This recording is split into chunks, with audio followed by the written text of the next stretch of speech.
alfabetizador, alfabetizadora do Clube Alfabetize. É uma honra, né, ter você aqui conosco.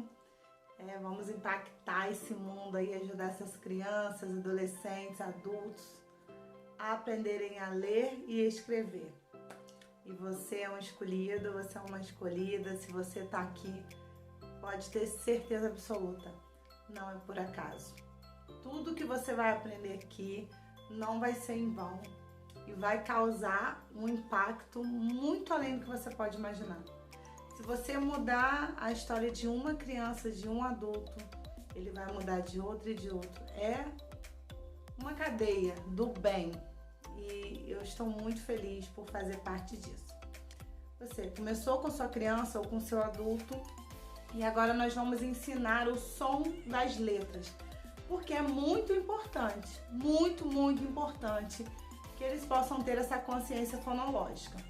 Então, nós vamos começar pelas vogais. A letra tem um nome, né? A vogal tem um nome, A, porém o som da letra A é o A aberto e AN, que é um som nasal. E é importante você treinar também esse som e a criança ou o adulto já ir se familiarizando com esse som.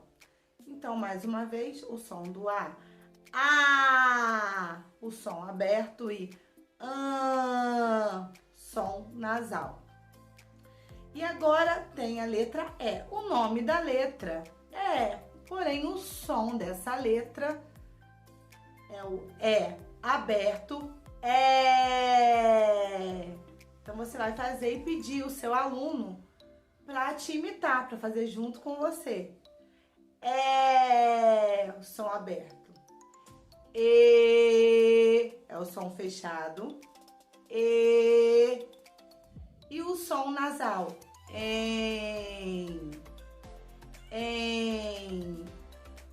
Beleza? E aí você parte para a letra I. O som da letra I, vamos fazer junto? I.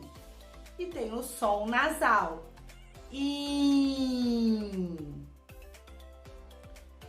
A letra O, que o nome é O, porém existe o som.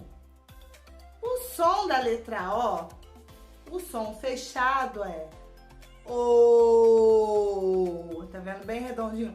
O. É o som fechado do O. O som aberto, O. O.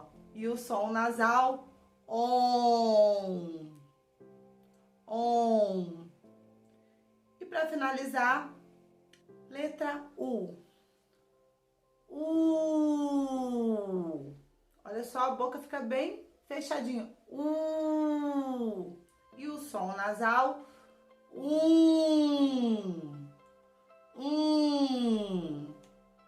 Beleza? Agora na próxima aula eu vou apresentar os materiais que vão te ajudar a fixar os sons e a consciência fonológica, ok? Treinem!